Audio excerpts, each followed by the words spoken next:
Yo, yo, yo. Welcome to another episode of the country, the most. Are we live? Yeah, we live. Yeah, welcome to the show. Uh, Today's topic is top 10 NBA players. I put the link in the chat so you guys can pull up when you guys get ready. Um, yeah, man, let's get it. I basically had a debate on Facebook about uh top 10 NBA players today, and I just want to go through this list. Um, I appreciate the people that pulled up right now to come to the show. Uh, so yeah, man, we're gonna get started. Just waiting on my guests to come in.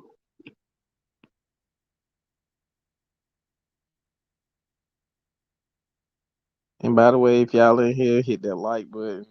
Share the content. Subscribe to the channel. We on the road to 50. I know it sounds like a little bit, but every little bit counts. So I appreciate y'all for pulling up. People that are here.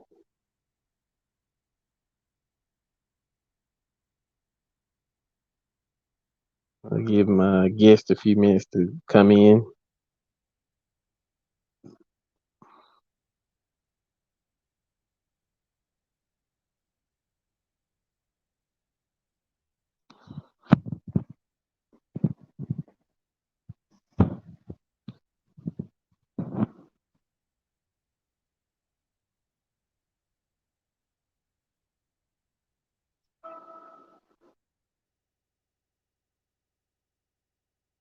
And by the way, if y'all got a list y'all want to discuss, feel free to click on the link to come in and we can debate this. This is just a good, healthy debate about the top 10 NBA players today. Not an all time list, even though I want to do one of those next, but this is definitely not the top 10 list.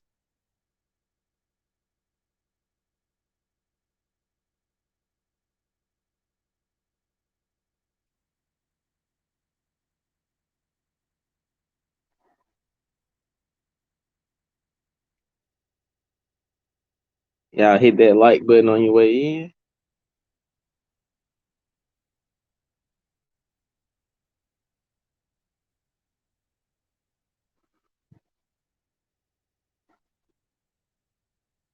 Yeah, I put the link in the chat, so y'all just click on the link and y'all come on in, man.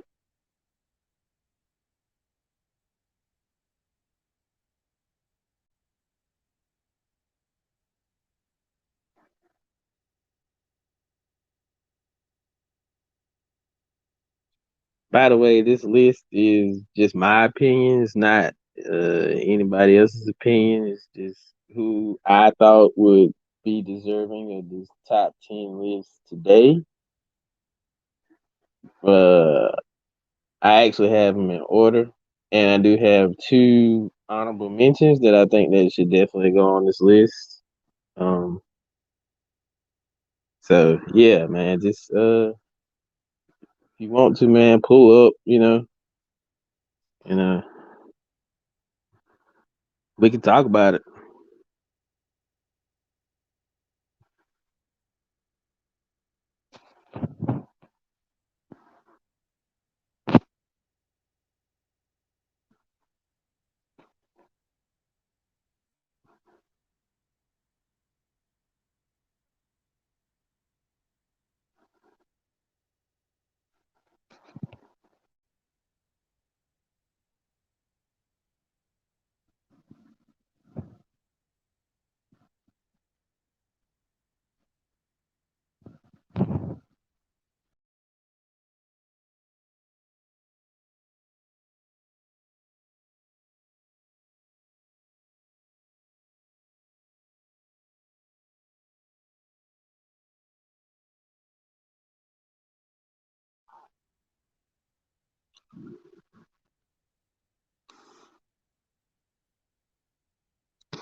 Make sure everything is set up.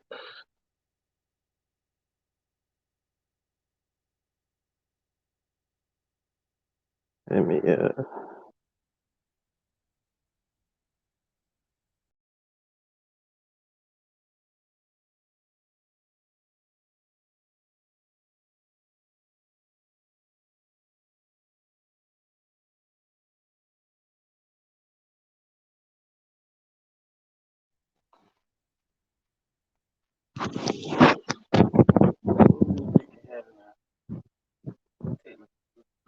trying to get it to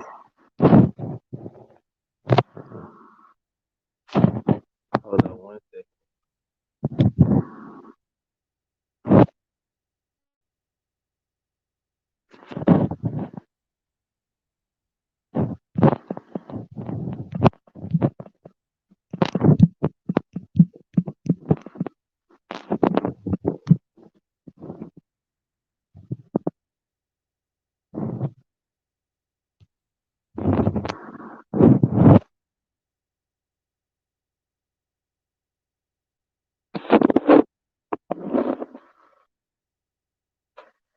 By the way, let's see. Honorable mentions. I will go ahead and do those if if I want to hear those. I did have two. And my first one was Damian Lillard. And my second one was Russell Westbrook. As far as honorable mentions for the top 10. I couldn't put them in this top 10, but I felt like uh that was that they could have had a spot on the list, but it's kind of hard putting them in that list.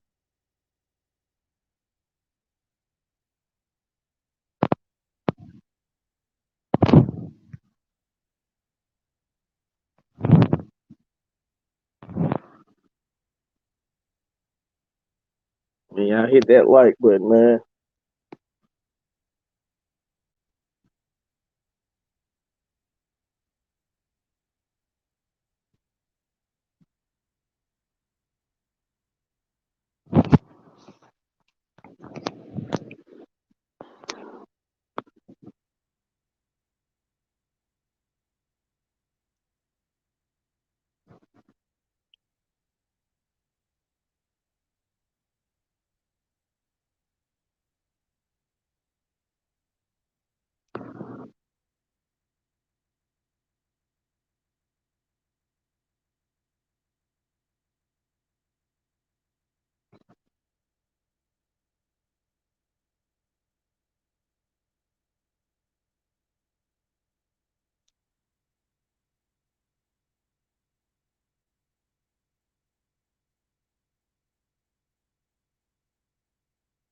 In my opinion, top five. I'm gonna go through the whole list, man. I'm gonna start through 10, and I'm gonna count my way back. Man, if you want to, man, you can take the link, man, and pull up.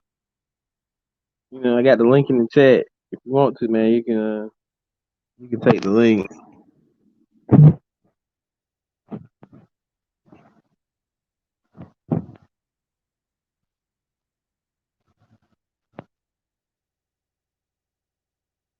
But my two honorable mentions, though, I got uh Westbrook and Dame Dollar. You know, I I just couldn't put them on this list. My personal top 10 list. I couldn't put them on there. It's not that they're bad players. They didn't fit into the top 10 list for the day. Like, I mean, they would technically have at this honorable mentions though. So they they get an honorable mention. Definitely get an honorable mention.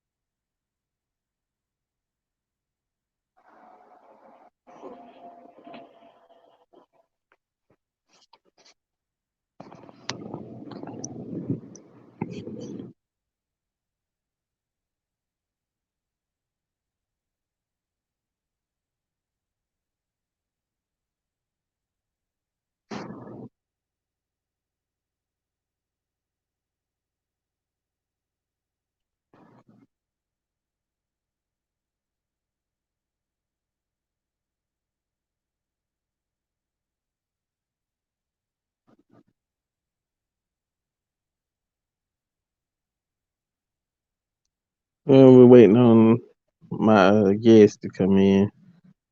He should be popping up soon.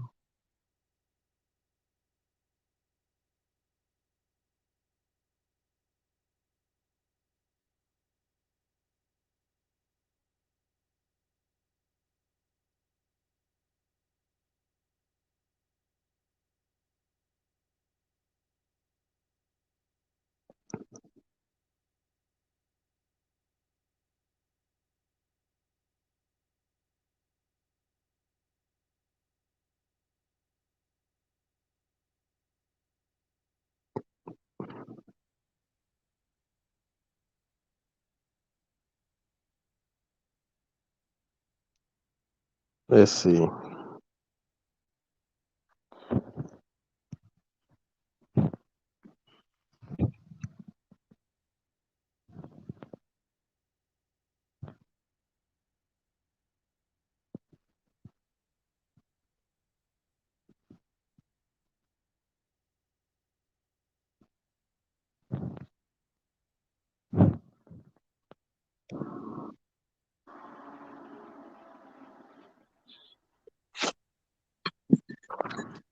What's going on, fellas? What's up, Nick? How you doing? All right, how you doing, man? I can't complain. Damn. Yo, you got me? Yeah, I got you, man. What's going on? Oh, nothing, man. What's going on, cuz? Nothing much, man. Taking it easy, man. I just wanted to go over this top 10 list, man. This is my opinion list. I'm gonna go start from 10. Y'all can stop me whenever y'all feel like y'all don't think something, you know, right or whatever. But I mean, like I said, I had two honorable mentions, which were Russell Westbrook and Damian Lillard. And I'm gonna start at number 10 with Jokic. I believe he belongs. Nikola Jokic is one of the top two front runners for the MVP. I think so myself. He's in a position where the center position had been phased out the game. I think he and Joel Embiid both bring credibility back to the center position, where you got a dominant guy who's skilled at the center position. He's skilled with his back to the basket and the post.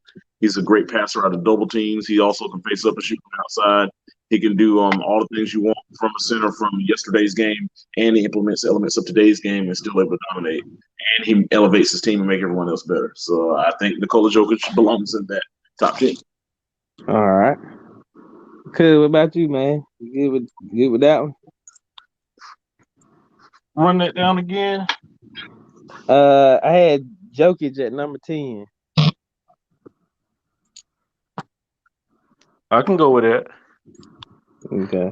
Because his element, he brings to the game, especially now, with Murray being down, he's Yeah. definitely keeping the niggas alive, his play all around play, what I'm saying, passing, court vision, this all around game. When he's on the court, he just makes a presence. So that's far and rare, especially at the center position right now. Only two players, like he said, Joel Embiid and him, only affects the game at that position right now. Facts. Okay, number 9, I got Joel Embiid. Absolutely. I would even have a higher net, but he definitely deserves to be in the top 10. When he's healthy, nobody can guard him.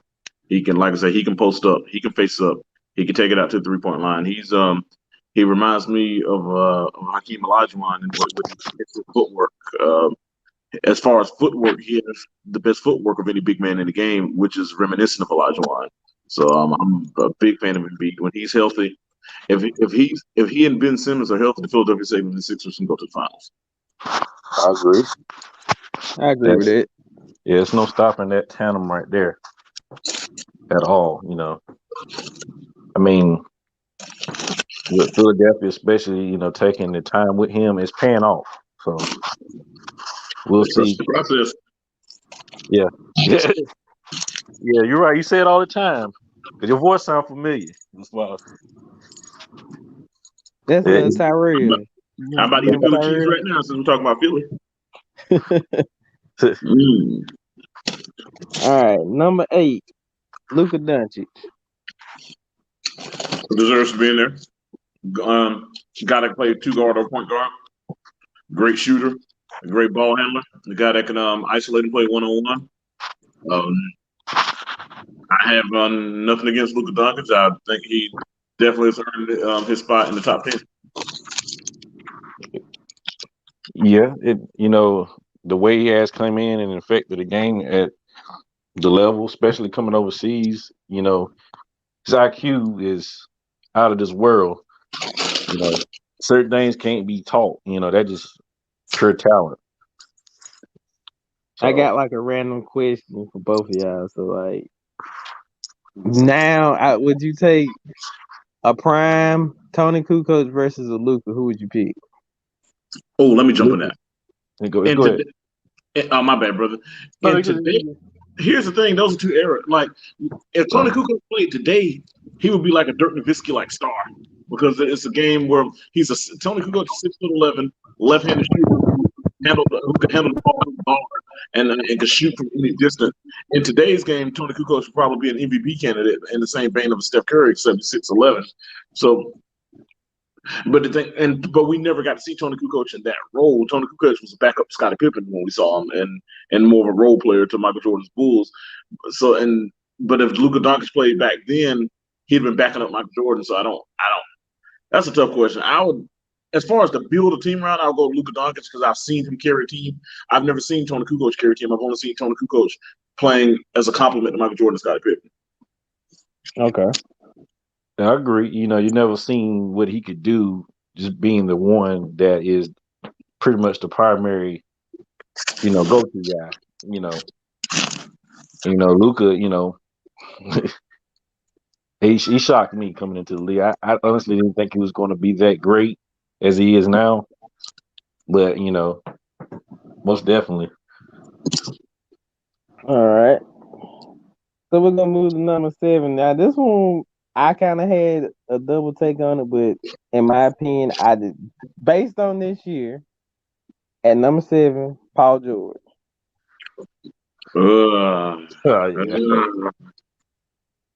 Paul George is an excellent regular season player. Paul George is an excellent athlete. Paul George reminds me of a Scottie Pippen, except he's more athletic.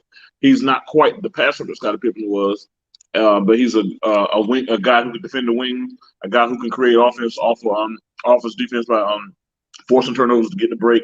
Like I said, he's a more athletic version of Scottie Pippen, but I look at all the times he comes up small when you need him the most. Even that last year in Oklahoma City during the regular season, he averaged 30 points a game, but in that playoff series against Portland, he was nowhere to be found. Even last year in the playoffs in that Western series against Denver, he and Kawhi Leonard, but at least Kawhi Leonard's proved himself otherwise. But I think Paul George should be in the honorable mention spot instead of top 10. But if someone put him at top 10, I'm not going to say it's ridiculous, but it's one of those things where that's debatable. I'll put it like that. Yeah, it's debatable because, like I said, it was kind of one of those question marks. But he's had like you said, the regular season, he's there, and then postseason is just like he's like a mirror image of himself.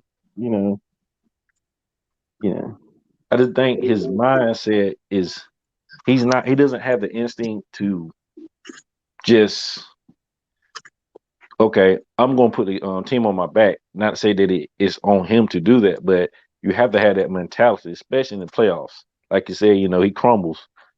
I mean, yeah, he crumbles. I mean, this when it's the most important playoffs. Regular season, it's important definitely to get the wins to get into the playoffs, but when it counts is the playoffs. So I mean, I would say he definitely he would be in my top 10 just because he hasn't shown me anything that lets me know that he's ready. He has a supporting cast. He definitely has more of a support cast around him where he kind of probably can get hid in his miscues a little bit. But all in all, like I said, he's definitely a good player this regular season. All right. I can agree with all that. I just think that I don't know. I feel like in Indiana he was more of that. He had that chance. Now it's just kind of like, I don't really have to do that because we got, the claw. That's how I look at it now. Yeah. When he was in Indiana before he broke his ankle, at the first few years in Indiana, he showed potential to be a big time player. They got him to back-to-back East Finals. They just came up short. One of those years they lost in 7 to Miami, which nobody was going to stop Miami from getting to the finals.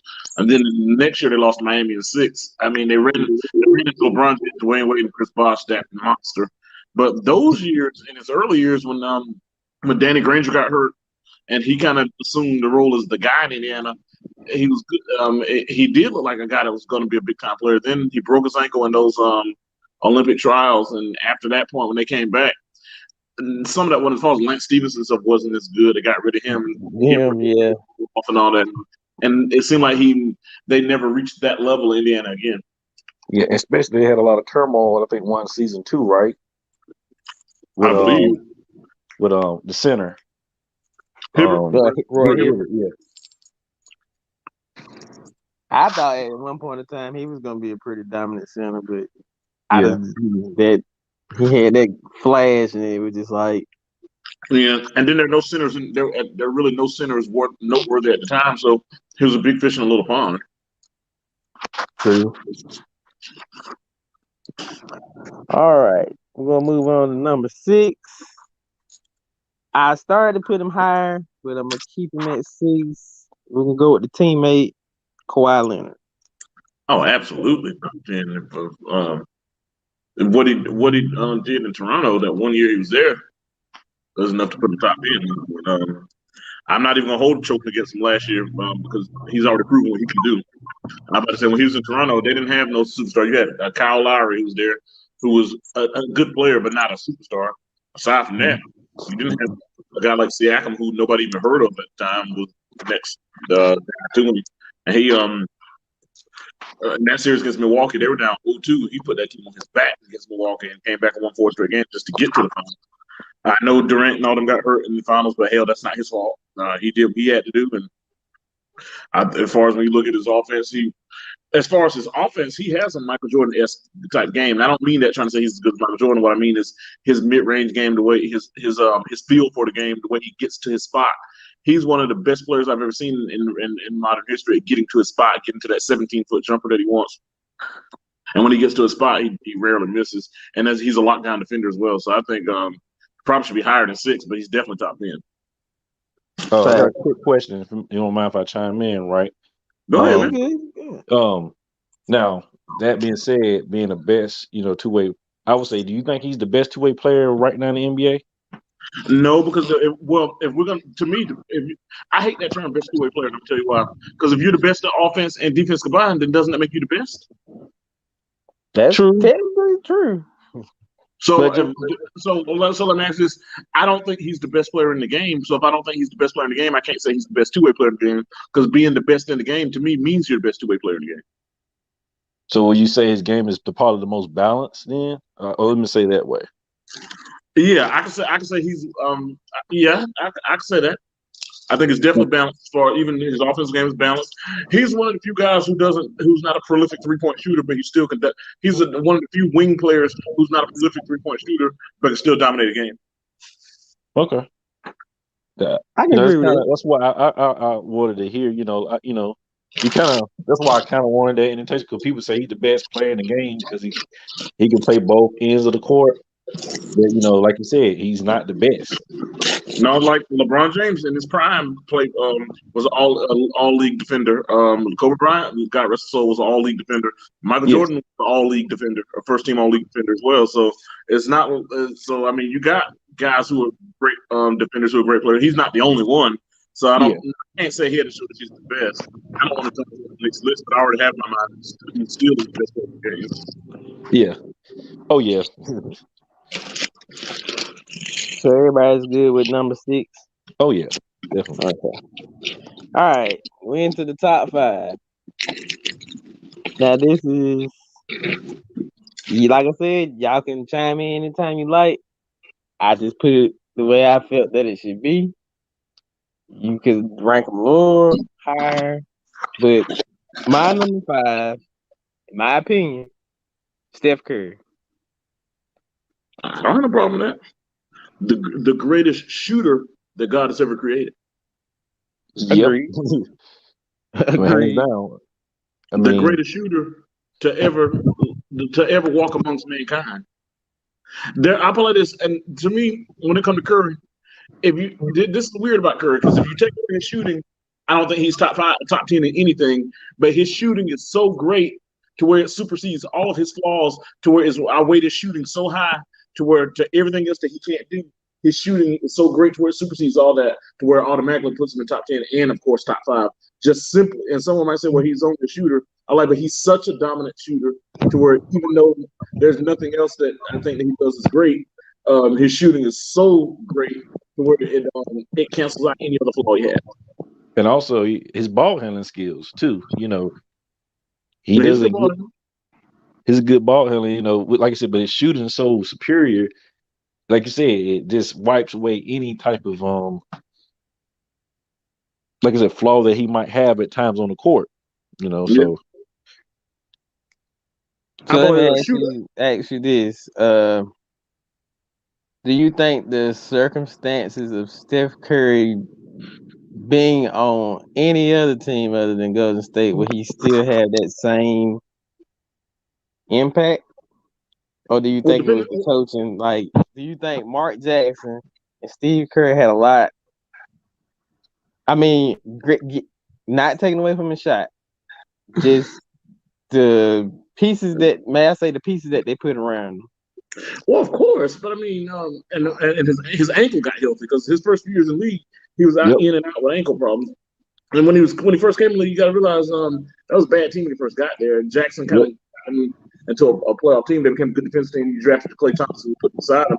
You got him, of course, with Klay Thompson. They're a much better team. Klay Thompson's a great shooter and a great defender as well. So, of course, what's around to make the situation better. But they're not good this year. They're 29-29. That's because you don't have a Klay Thompson there, and then you had a Kevin Durant leaving free agency. So, of course, that impacts. But he's also proven that he's a 2-time league MVP. So you could take any scenario and say, what if Kobe Bryant would stay with Charlotte Hornets? Do I think that he would have been the Kobe Bryant that we knew? Of course not. But that doesn't you can't take what somebody has accomplished based on a what if. The front office definitely played a big part in Golden State's success in the last decade. I would say, most definitely. You know, like I said, the drafting. You know, what they did. You know, even I question the Mark Jackson move. I mean, I don't know the true details of why he left, but like I said, even Mark Jackson had him playing at a superior. I would say superior, but definitely high level. Yeah, high level. To where they carried over with Steve Kerr. You know, Steve Kerr just had mentality because, you know, he played on championships. Then he went with a championship coach in San Antonio. But go ahead. I'm sorry. No, I cut you off. That's my fault. But sorry about that. But a lot of it, to me, I think Steve Kerr probably the most underrated coach in basketball because now we're seeing the last 2 years he's had the coach, and we're not seeing any result. It's just like with Steve Nash in Brooklyn. He walked right into a ready-made situation. Someone might say, well, yeah, they got better under him, but you got to realize they were young and developing at the time. So you got to realize Curry and them were younger when Jackson first got there. So they were a bad team that was getting better and better each year. 2 years, Jackson last 2 years. Mark Jackson was there 3 years. He came there in the middle of the year. 1 year and they won like 34 games. The next year, his full season there, they won 47 games. The year after that, they won 4 games. So their win total was increasing every year because they were young and developing. They had David Lee there before, and David Lee got hurt, and Draymond Green stepped in. And so a lot of those things happened when you had a superior talented team. Then a couple years later, you add Kevin Durant to it. Because even the year they won 73 games, he didn't coach 43 of those games. He didn't coach because they had a bad back. They still went like 39-4 with Luke Walton, who's a bad away his coaching career. So I mean, he walked in a good situation, and now we're seeing him coach when he doesn't have the superior personnel. And it's just like Phil Jackson when you had Smush Parker playing point guard for you. Where was your greatness then? True. That's a good take. You know, the Lakers. I love the Lakers. When Smush Parker, when Shaq first left the Lakers, Phil retired, and Rudy Tomjanovich took over, and then he quit in the middle of the season, and Frank Hamlin took over. The next year they brought Phil back. That year They lost to the Phoenix Suns back-to-back years in the first round of the playoffs. Yep. Before then, Phil had never lost in the first round playoff series. And people wonder why they're struggling just to barely make playoffs. I said that's because you had Kobe Bryant and a bunch of nothing. I was like, where was his great coaching then? I was, you give me Michael Jordan, Shaquille O'Neal, and all that stuff he's coached. Hell, I have 11 championships too.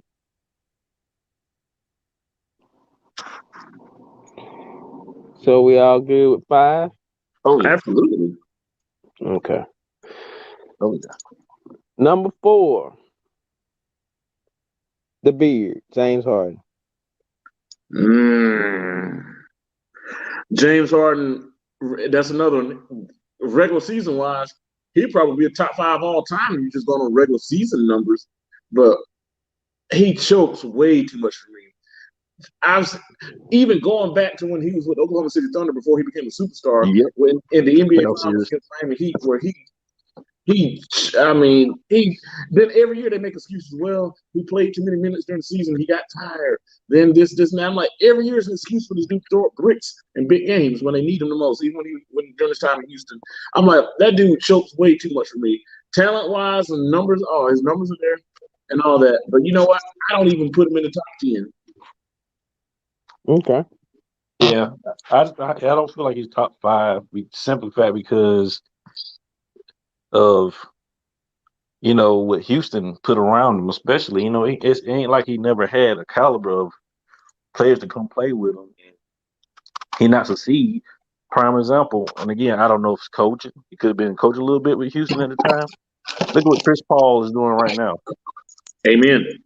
Look what he's doing right now with the Suns. Yeah, amen. And, people wrote him off actually going into that. Like, he's on the end of his career. Look at what he's doing now. To me, he's playing at the best level he probably played when he was with the Clippers. Amen. So even with Oklahoma City last year, he was good. He took them to the playoffs last year too. Yeah, exactly. And even last year, he was a golden with them. So it's to me, he has to show me something before I can kind of put him in that category. Like I said, you can play good all year. What it counts is the playoffs. That's true. I agree. Here's my thing with him. Like you said, I feel like most of his points come off of free throws. That's good that you can penetrate to get to the lane and get the foul, but majority of your points come from free throws. You have one year probably the worst 3-point percentage shooting I've ever seen. I feel like it was last year, the year before last. He pays his mortgage at the free throw line because that's where he lives. That's true. And what bothered me the most is sometimes he'll be standing behind 3-point line, don't have to get shot off. He'll jump into somebody, and then they'll call a foul on the defender when he jumped into the defender and put him on the line for 3 free throws. And you can clearly see him lower his shoulder and lunge into the defender, and then they call a foul and put him on the line for 3 free throws. And I get sick and tired of it. And something else about him, he travels more than anybody I know. He travels more than Steve Nash. Have you ever seen how often he carries the ball? And when he takes a step back jumper, he travels every time. He'll take 2 steps back without putting the ball on the floor and shoot it. He travels like on every time he has the ball, and they don't call traveling. They never do. That is definitely a travel. Every time I've seen, I'm like, okay, y'all just gonna let him shoot. He definitely jumped back twice to make a shot. Yeah. Now let me ask y'all this: you remember the rule they had about how you draw contact trying to shoot a 3? Yeah. Or was that kind of the reason basis because of him at one point too? If I ain't mistaken. Yeah, but you could even go back to people like Reggie Miller and stuff. Reggie Miller used to kick his legs out to draw. Yeah. He used to do the kick where he would kick, because now they'll call, if you kick your legs out like that, they'll call it offensive foul on you now. But Reggie Miller was bad about that. He would kick his legs out when he shoot 3, and if his leg hits, they'll call a foul on you. But I feel like the how can I say it's a lot different now basketball era than it was then because of how they call things, because they definitely got away with so much more back then. Yeah, you can hand check right then, and you got to give them, like the things they call flagrant foul for now. You reach on somebody now, it's a flagrant foul. That's why it's crazy when people try to say that Michael Jordan couldn't have been dominant in today's era. Oh my God, I said he would have been even more dominant in today's era because you wouldn't have been able to even get near him. far-fetched, this sounds crazy, but I honestly think that Michael Jordan probably would have scored over 100 points in this era. I wouldn't put it past him. I would have said the game would have been so much easier for him because you can't even get Yeah. physical. You can't even touch anybody these days, Nah. and nobody plays defense. No. Nah. No.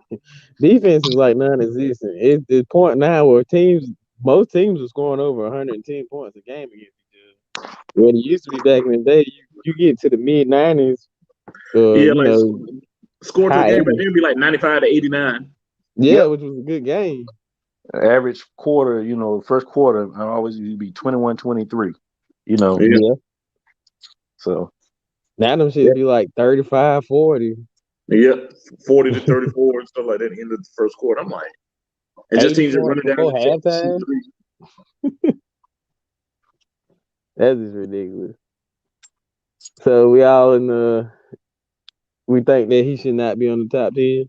At least Tyrell, I think he shouldn't be in the top 10. I can't speak for nobody else, but I don't like James Harden. I ain't never liked that. So he's not a top 5. He might be, what you said earlier, maybe an honorable mention. He's on the cusp of the 9-10. He might be on the hot side bubble, but I can live with that. I can live with that. But he's definitely not top 5 to me right now. I mean, especially doing the shenanigans he pulled at the beginning of the year. It made it seem like to get out of Houston. Yeah, to get out of Houston, make it seem like they needed him more and all that. Nah. So let me ask y'all this: so with everything, if y'all had to put a person at 4, who would y'all put? Well, I gotta see who's a 3, 2, and 1 first. Okay, we'll do that. All right. We'll go on to number 3. This here was another one of those, but I had 2, but I'm just gonna go with the one that I picked, and I did put Chris Paul at number 3. Might have been a little high, but I just put him at 3. I think he deserves to be in the list. I don't know about 3, but I think he deserves to be in the top 10. Yeah. I would say he probably needs to be in Kawhi spot. Was Kawhi 6? Yeah. And maybe you can move Kawhi to 4. Just like basically talking, because the basis, like you said, he's improved what he's done when he went to Toronto. Nobody thought still even that move. Nobody thought they was gonna win the championship this year. That year, rather. I mean, nope. That's he proved his point with the naysayers, especially San Antonio. So yeah, after he pretended that he was hurt to get out of every Yep. My only knock on Kawhi, where I have a reservation on him, he take too many PTO days. Yep. And that's kind of like he got more PTO than we got on our jobs. I can tell you that. Absolutely. You lying about that? He got some good paid time off. Yeah. I wish him and Kyrie Irving. Absolutely. Yeah, Kyrie.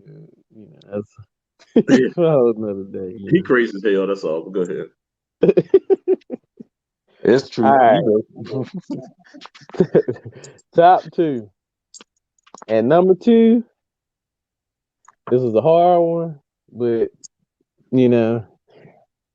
at number 2 I put Kevin Durant. I had no problem with that when he's healthy. Yeah, it would be help. I'm about to say I'm starting to be concerned about him now. I'm starting to wonder: have we seen the best of him? Because he's getting nicked up, and he's 33 years old, or be 33 this fall. Once you start getting nicked up, it's hard to get back right. But as of today, I have no quarrels about that. As far as just offense, he's probably the best scorer in the game. I agree. It's I mean, what he did, the finals, the two finals, MVP, and Golden State, looked like they. I mean, what one series they basically ran away with it. Just to say that, but And not granted.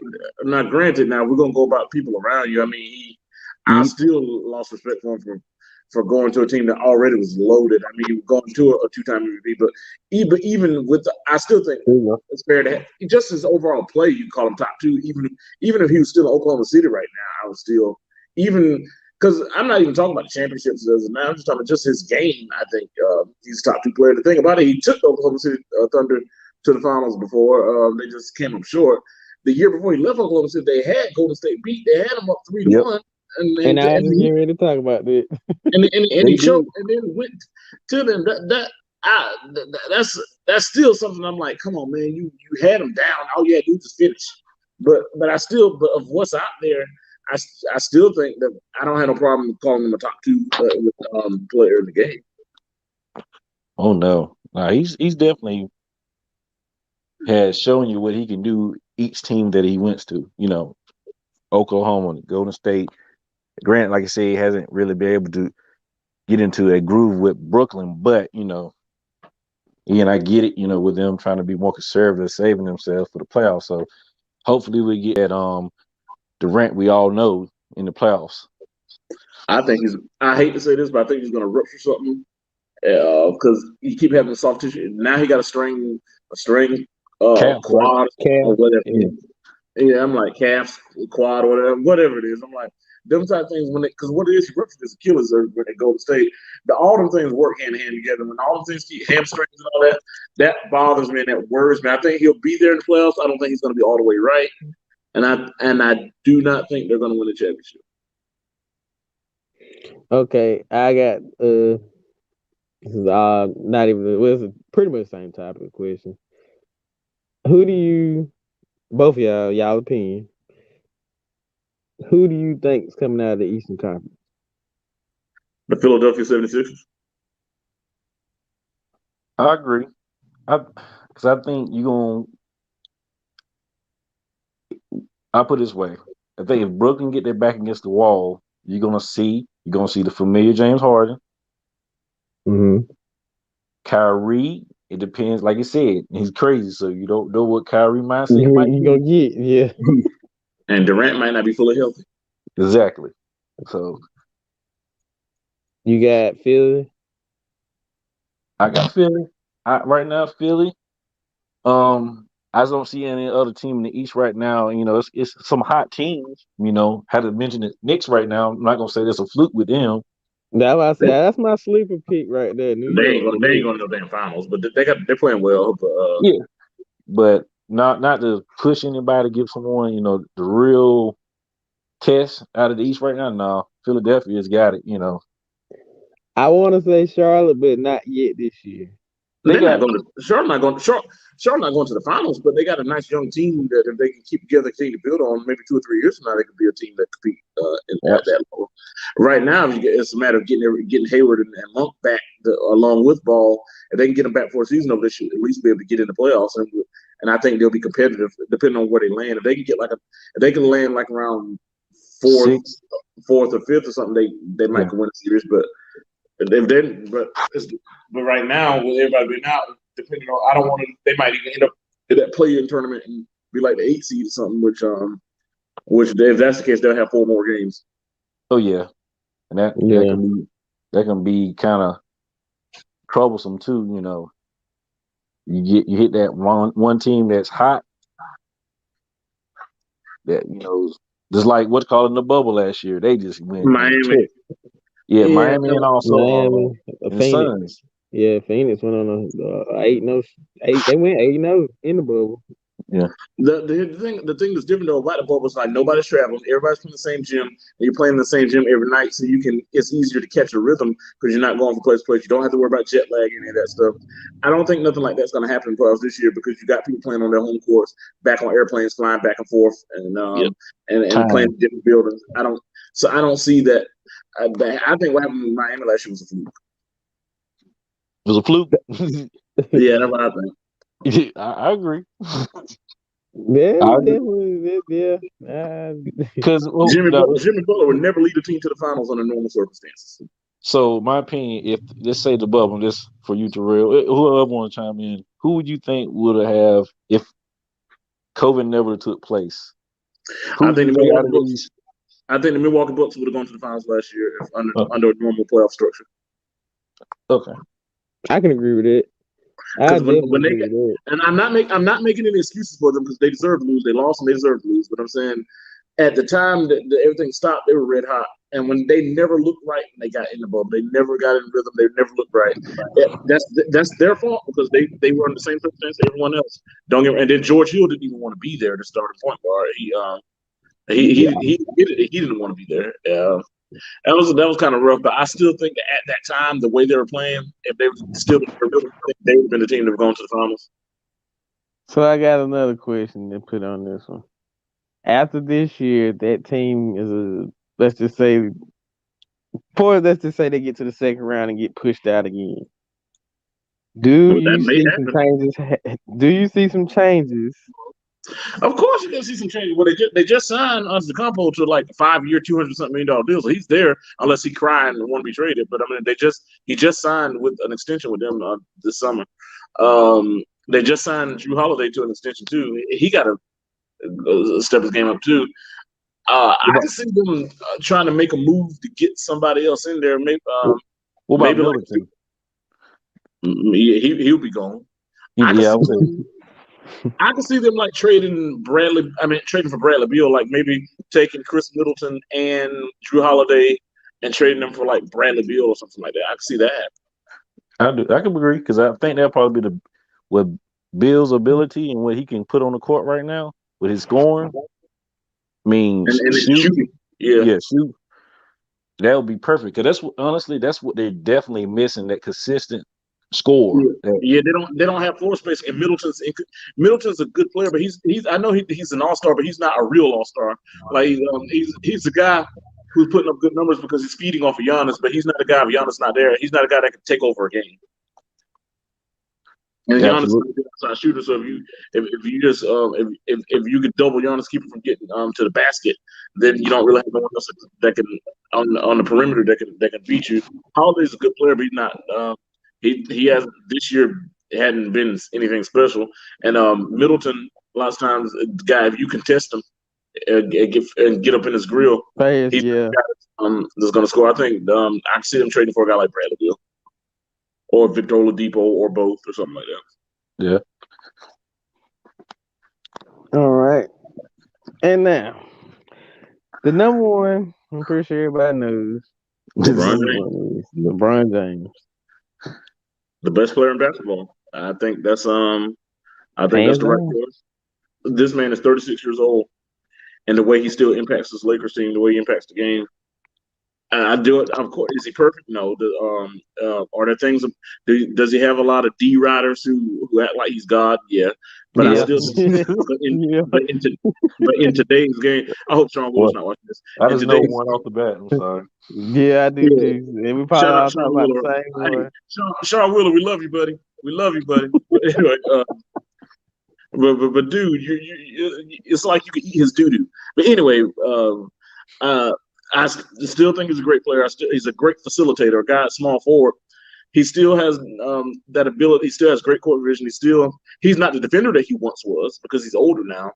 And you can tell the fatigue catches up to him sometime.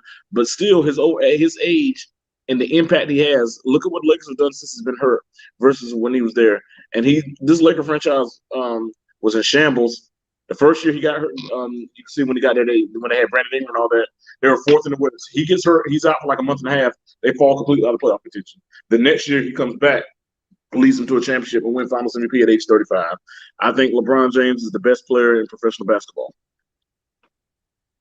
I mean, it's proven. He's proven it. He's a they say a prover. I'll put it that way. He's whenever you think he's down, he found a way to get himself back into that talk, regardless of the best now or maybe even ever. But you can't argue with that. I mean, he's the best player in today's game, and that's the highest I put him. Yeah, in today's game, as far as in the all time, I put him in the top 5 with the all time rankings. I'm talking about of any era. He's 3. I can live with that. Yeah, I give him 3 or 4. That's perfectly fine with me. I can live with that. It's gonna if we get in that if we go down that road, there's so many eras of guys that we have to go back to ESPN Classic to look at and stuff too. But Yeah, but I definitely think of and within the all time greats. He's definitely the greatest small forward of all time. Yes. I agree. Absolutely. He's at first I would have given that before he came in the league that would have been Larry Bird, but I said LeBron James the greatest small forward that played the game. I think that's undisputed. Yeah, I can't argue with that. Now Larry Bird was a good small forward. Great. Bird only played 12 years. So just even James's longevity and the greatness. Jameson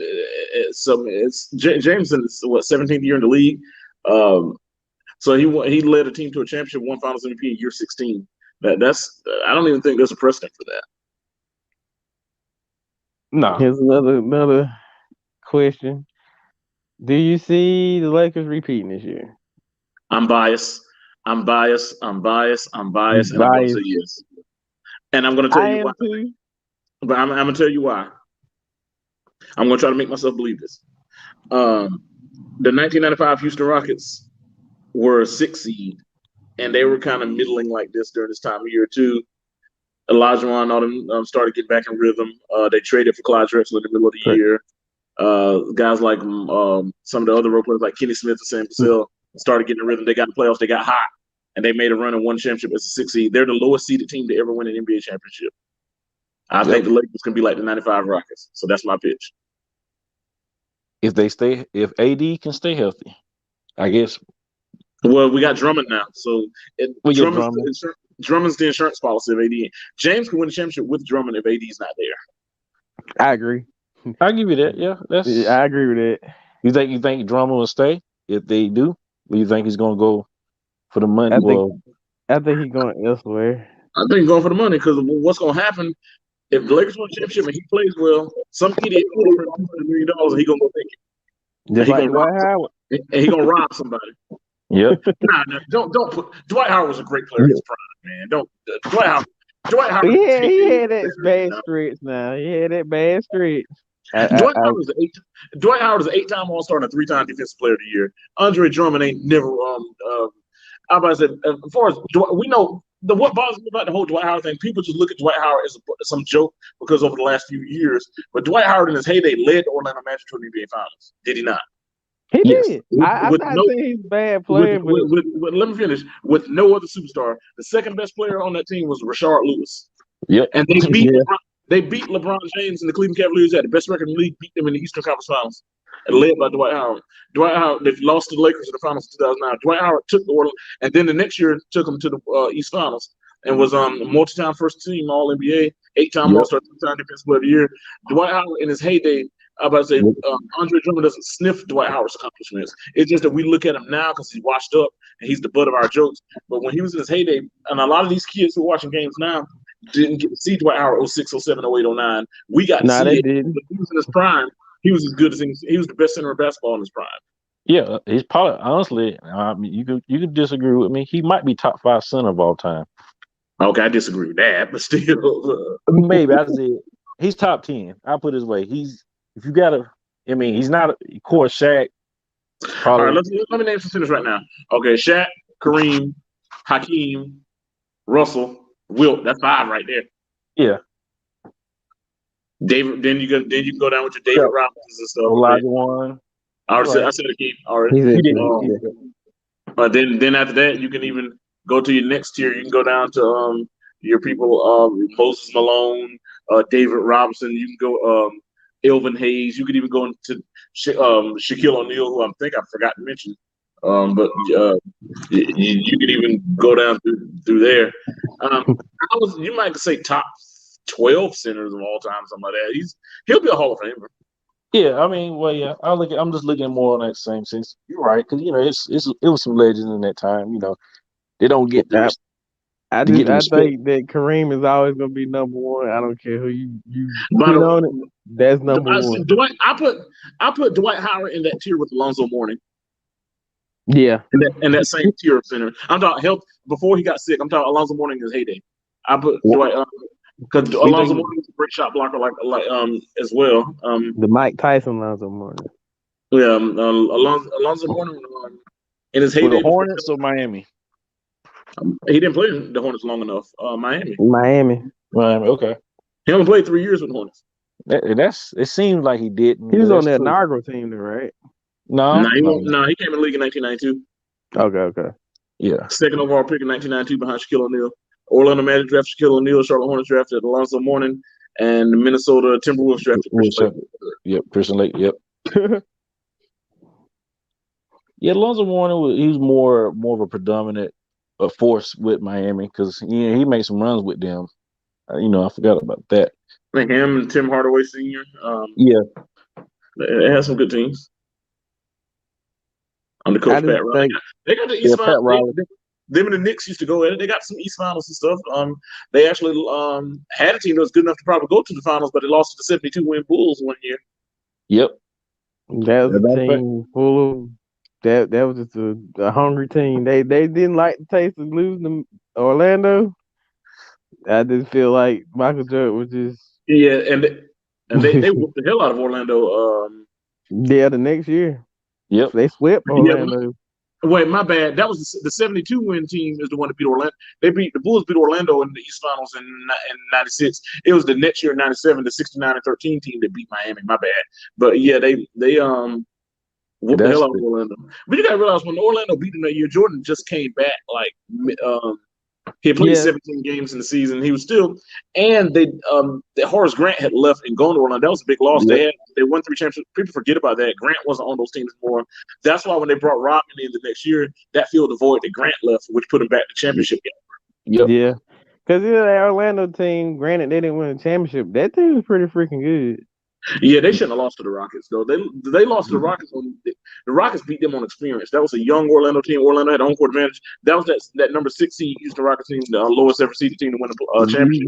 You had Shaq, Penny, Kenny Anderson, freaking who's Dennis Scott? You meant Nick Anderson and Nick Anderson and Dennis Scott. Yep. That was a good team. Like you said, they just matched up against Houston Rockets with just team at the time with just. There's a bunch of grizzled veterans, honestly. Yep. Yeah, like Olajuwon, Drexler, and those guys on the team. Mario Elie, guys like that. You had Kenny Smith. You had guys like Rudy Thompson at the end of the season. Don't ever underestimate the heart of a champion. They won that on the heart of a champion experience. And you got Orlando should have won that first game. When they choked that first game away, when Nick Anderson missed 4 free throws in a row and they lost the game on a last second tip in by Olajuwon, I think had they won the game, then like you know what they say, it's a game of inches. Sometimes one bounce of the ball can change the trajectory of an entire series. So let me ask this question. Now this is just one of my theories. So let's just take away the Orlando Magic from that year, and Michael Jordan doesn't go play baseball. You think the Bulls win that stretch? Huh? You about to ask, do they win 8 championships in a row or something like that? Yeah. No. I say no. You got to realize over that time, had he not taken that break is what re-energized him for that second run because he got to take the break. You keep going to the finals over and over again. Eventually, you're gonna start pulling your hamstring. You're gonna start straining your quad. Stuff like that's gonna happen, and the fatigue is gonna get you. Secondly, they lost Horace Grant in free agency. That when you lost a very good start and one of the better power forwards in the game at that time. You lose that free agency. Defense. Yeah, rebounds. Yeah, definitely. Yeah. So defense. I don't think so. Would and the Knicks went to the finals the year that Jordan was out completely. Yeah. Would they have lost to Knicks if they had played the Knicks? Would they have still lost the Knicks that year? I don't know because they still went 7 games with him even without Jordan. That's true. They probably would have. But who's to say they would have beat the Rockets in the finals? We don't know that. They might have been fatigued. Jordan might tear his ACL, or he might have hamstring might have been bothering them or something. You just never know. I hate when people say, "Oh, well, they would have won 8 in a row." Like we don't know that. No, I'm just asking. I just wanting to see what Yeah, people that actually know sports would say. Do you think Jordan would have won? I think the Bulls got won one out of the championships. 2-year break. Maybe. That's a maybe. Not saying it. He might could have snuck one, but no, I don't think.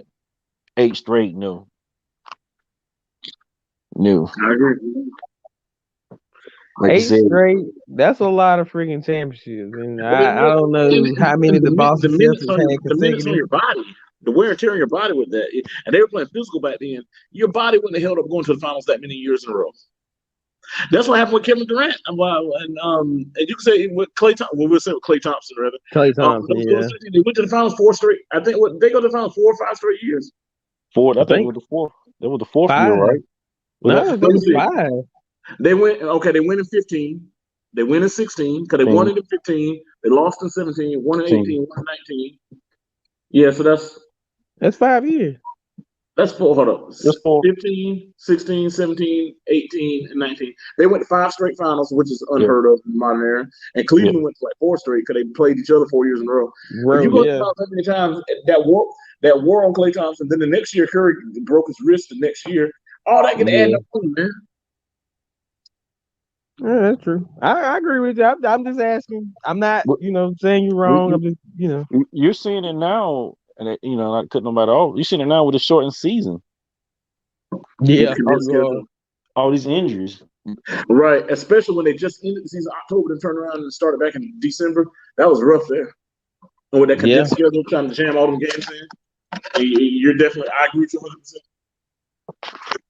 That's why I think personally, I don't even think they should have had an All-Star game, but I mean, I get it. That's just politics. I don't mind them select. I didn't mind them selecting an All-Star team just so you can still honor and commemorate someone being an All-Star. They didn't actually have to gather and play the game. I agree with that. Yeah, they didn't have to play it because you could have risked something worse happening then. Yeah, even though they're really not playing, but that's sometimes when you get hurt when you're goofing around. Yeah, non-contact, you can actually get hurt easier. The last time we had a shortened season like that, remember what happened to Derrick Rose, and he was in this. Yep. Mm-hmm. First game of the playoff series, knee gave out on him. He was never the same again. Kept getting hurt. That's a player that I thought that man. Kemba, I think. Minus the injury.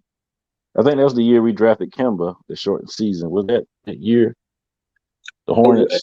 No, we drafted Michael Kidd-Gilchrist following that season. Okay. That effing bum. I see something the other day. That the last playoff team that the Hornets had, that list was just like had pictures of everyone on the team. That was kind of like hilarious. Yeah, when they got rid of Al Jefferson, you didn't have that inside threat. That helped Walker and the team a lot because you had someone to get them easy buckets on the inside, and they could play that high pick and roll game. And when they didn't sign Al Jefferson back, you didn't have any kind of inside presence because guys like Zeller and Frank Kaminsky didn't provide that. And so it's just kind of all on Walker to carry the load by himself.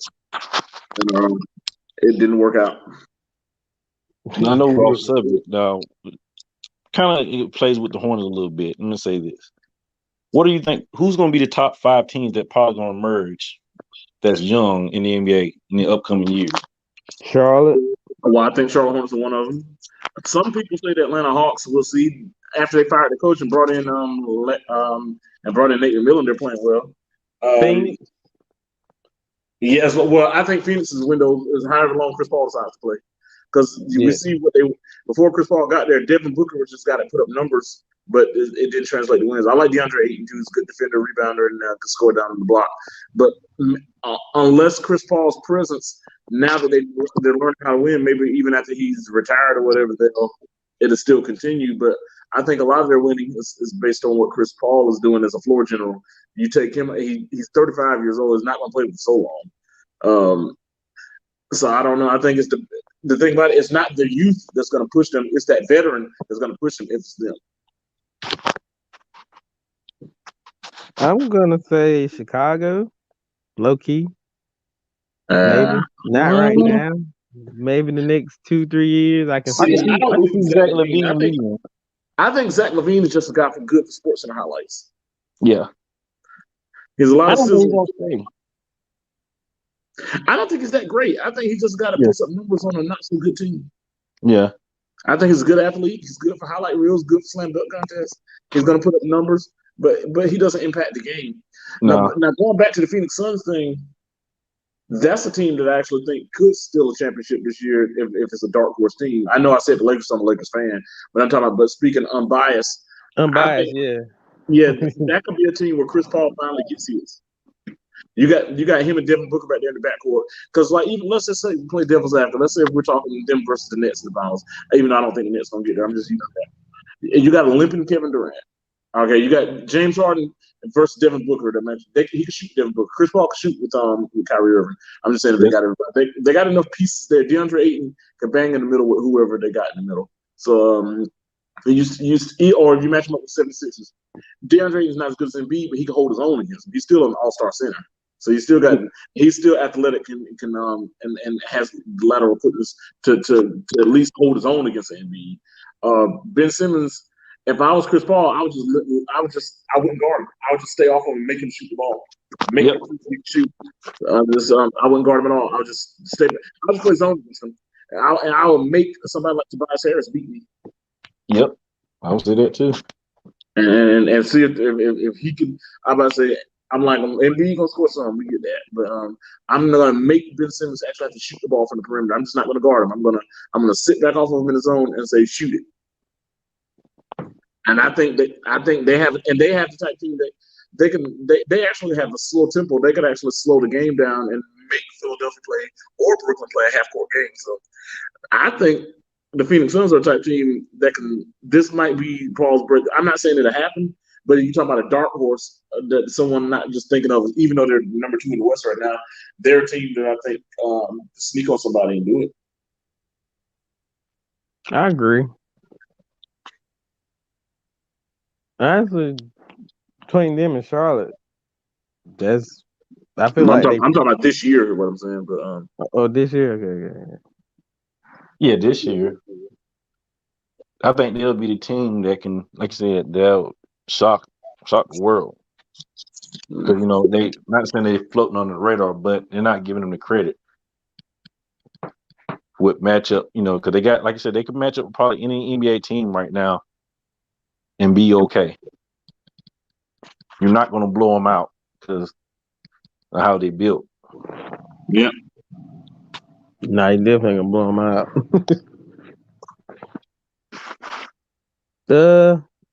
Is it fair to say, like you said, let's see, you said 5 teams? Yeah, 5 teams. We said Charlotte, Suns.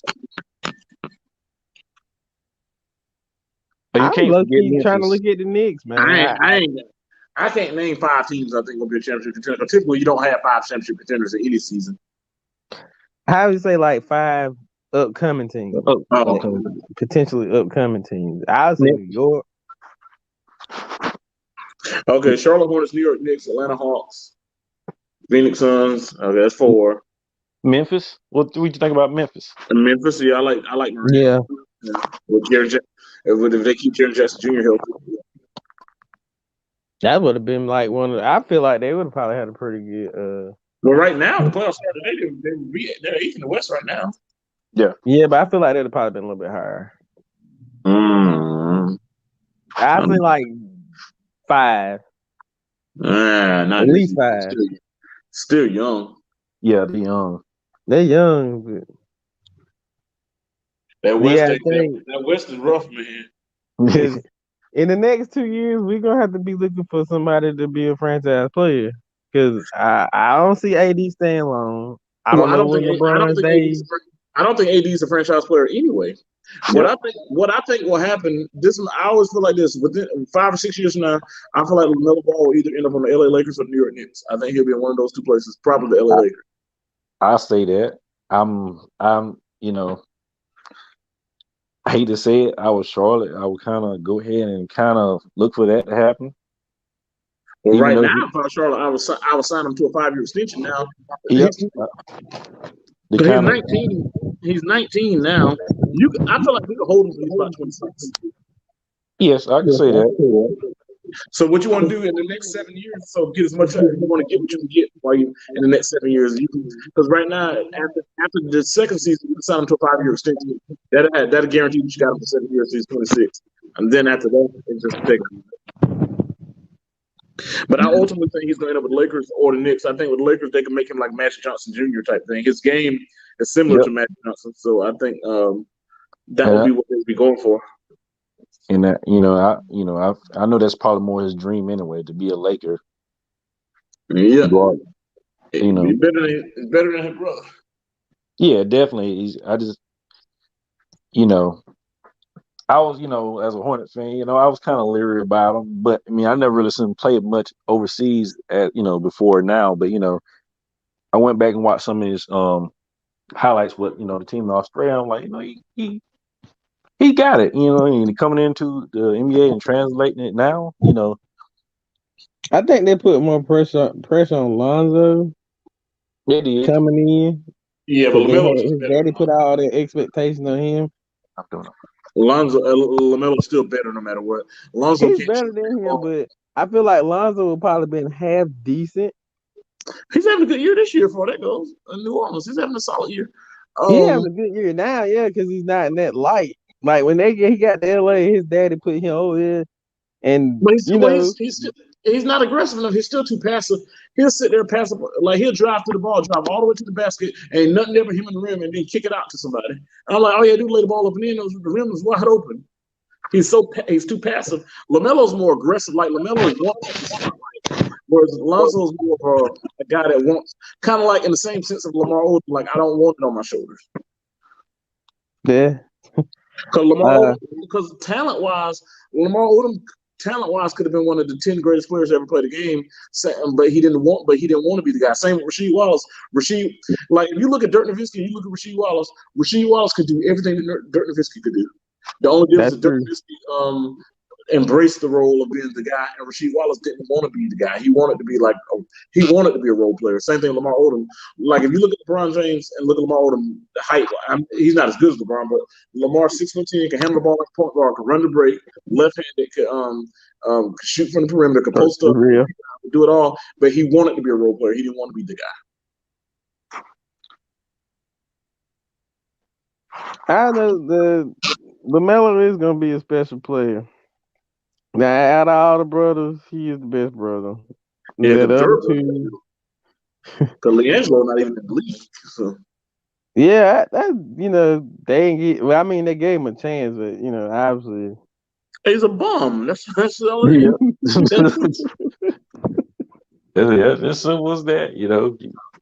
I mean, he had opportunities. He squandered it away, so you can't. He wasn't even good even at UCLA the week or two. Yeah. Everybody want to contribute to all that stuff that happened, but nah, that was just he wasn't the guy. He's a bum. Even when he first got to UCLA, no scouts had him on their draft board. Even that's the thing. He was never considered like a high draft prospect or anything like that. He could have been a boxer. He could have healed a sick and raised the dead, and he still won't get drafted. He could have gave sight to the blind. He still won't get drafted.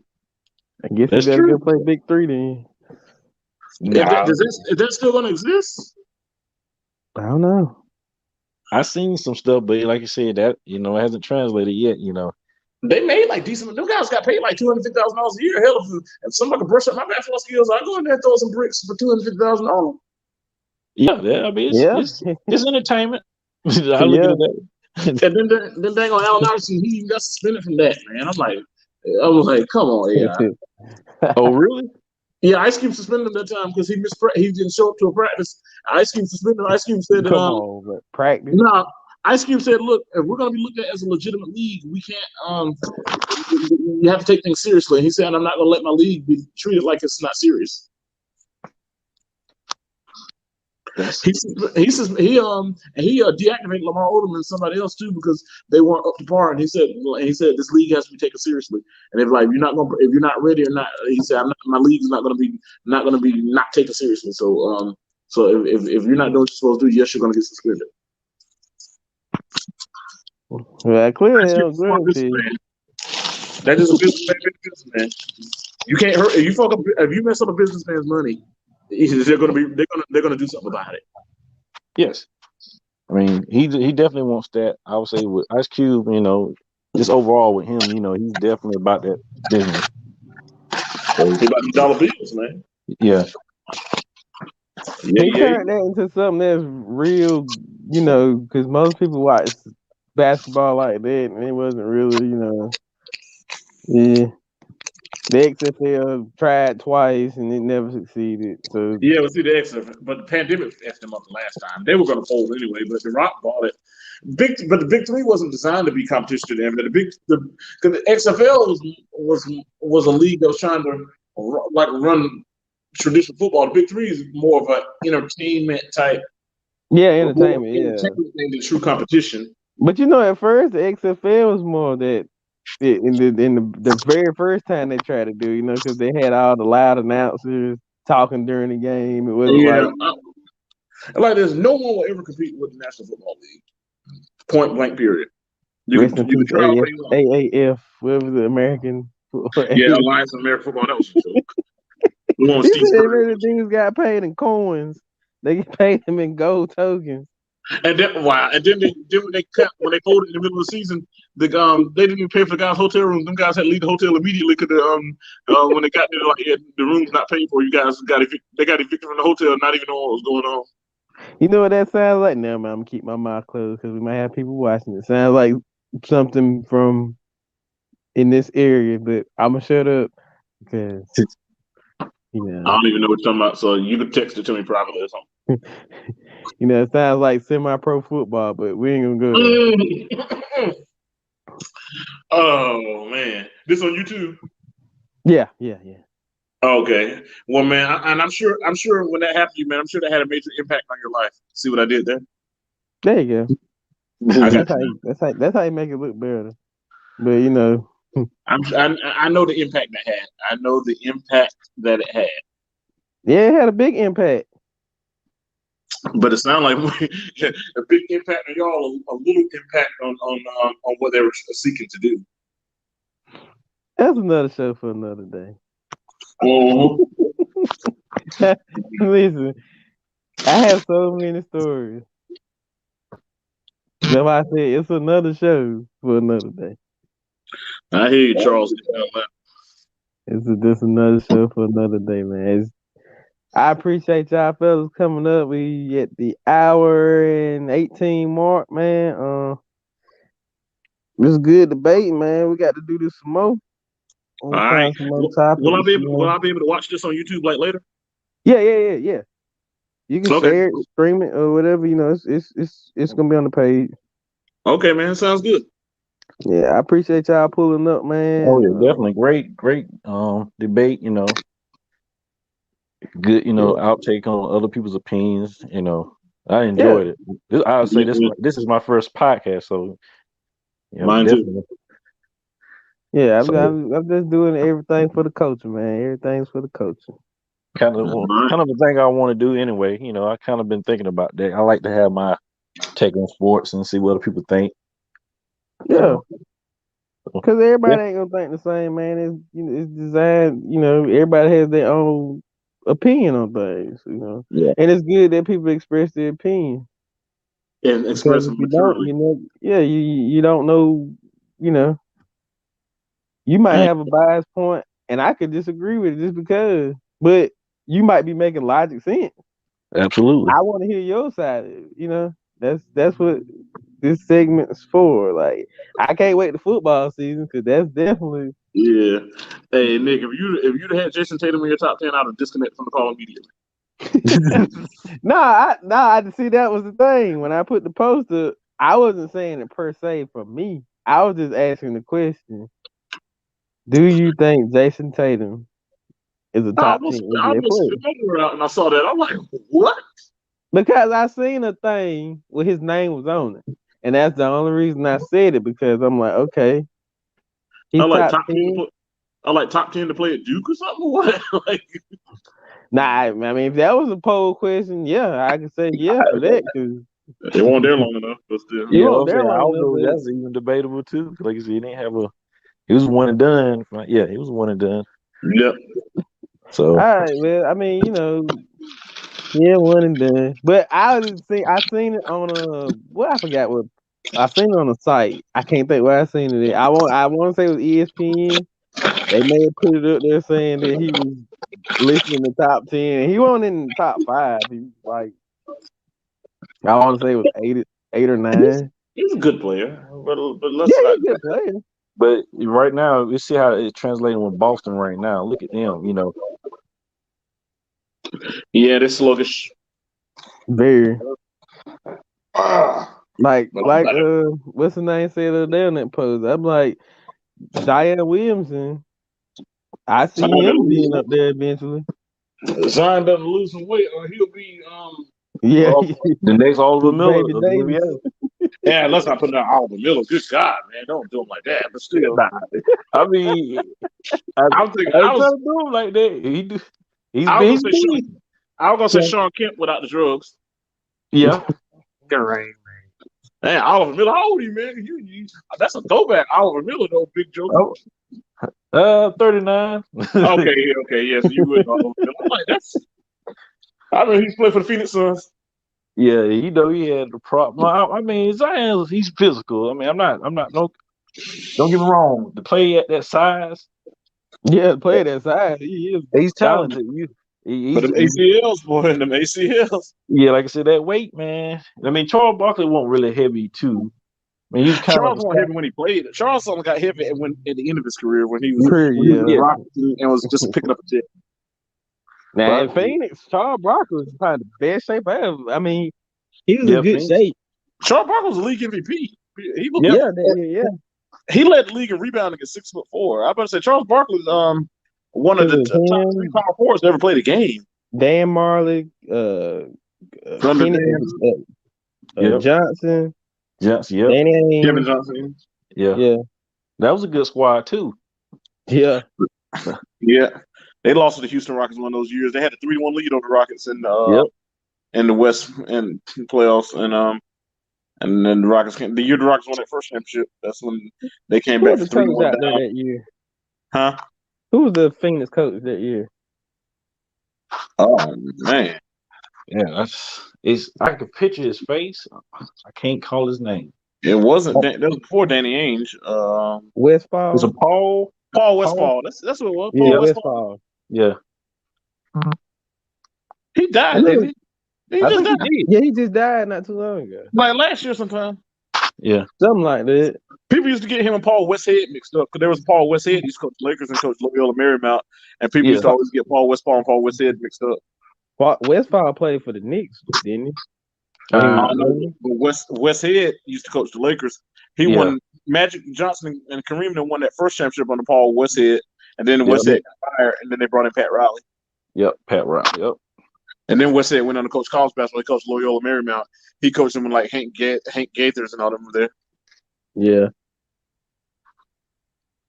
And then he became an assistant with Orlando Magic under Doc Rivers in later years. I'm so happy Doc Rivers got out of LA. I mean, I don't like the Clippers no way. So, I don't like the Clippers, but I like Doc. He's fine. I like Doc.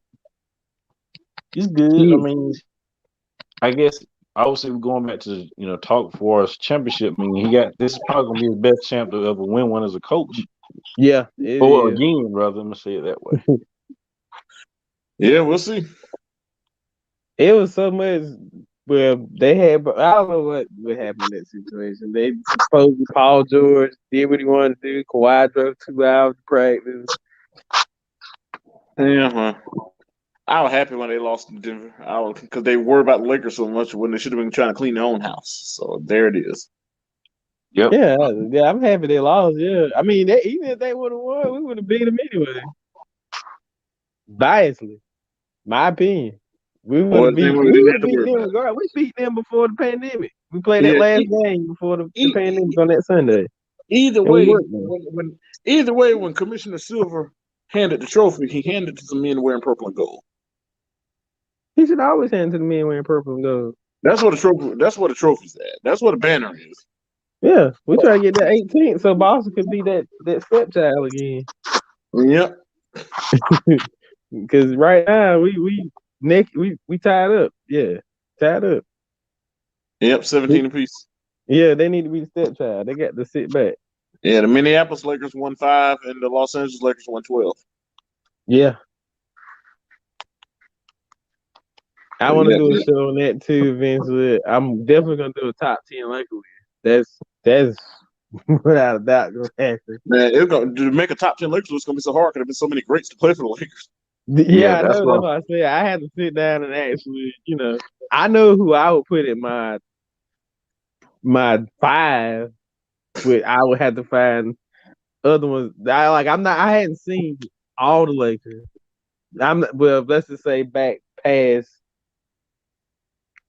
Oh, Yeah, y'all the put you LeBron got in to there. go back. You got to go to the old Minneapolis Lakers with George Mike, and he won 5 championships with Minneapolis Lakers, and the first franchise to ever three-peat were on George Michael's Minneapolis Lakers. So just for the history and pioneer of the game, someone like that you still got to consider in your list. Yeah, I get that. I'm just saying, like, I that's why I say I need to go back and see that era because I can't say I've seen in person the '80s era, but I've watched footage and Yeah, like games. you Yeah, still like know Matt Johnson, Kareem, James Worthy, even people like yeah, Jamal Wilkes and stuff in the Hall of Fame. They got like so many just on that team: Magic Johnson, James Worthy, Jamal Wilkes, Kareem Abdul-Jabbar, like all them Hall of Famers. is Byron Scott Hall of Fame yet? No one doesn't deserve to be, but it's a good player though. Good Oh, player. I got him on my cover, but yeah. He's good. He was good. Him and Magic Johnson played the backcourt together. He was good. I understand. The Magic didn't need any. Magic is the best point guard. Period. Magic's the best point guard ever played a game. I'm 6'9" Exactly. That's what point I'm saying. guard with Like, vision like that. period. Best point guard. Period. Because who at that size? Well, I can't even say LeBron because LeBron's not a point guard. So, Right, Magic's a pure point guard. or yeah, And what people LeBron don't can Magic, pass now. Don't get that twisted. yeah, LeBron, but Magic only played 12 years. It's not like Magic played 18 years. Now we know why his career got cut short, unfortunately, but he only played 12 years. don't call Malone over here, okay? We're not gonna do that. We're not, and by the way, we're not going to shame anybody for anything like that. We're all God's children, and we're going to uplift. That's it. That's all we can do. And on that, man, may God watch over all y'all, my brothers. And I'm about to call it a night. All right, man. I appreciate y'all coming on, man. And like I said, when we do the next one, I definitely y'all will get the invite. All right. See you around. All right, man. All right, y'all.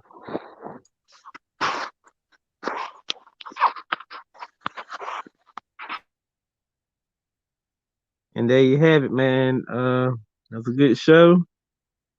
Man, I appreciate anybody that came up and viewed it, watched, or y'all can catch it on the playback.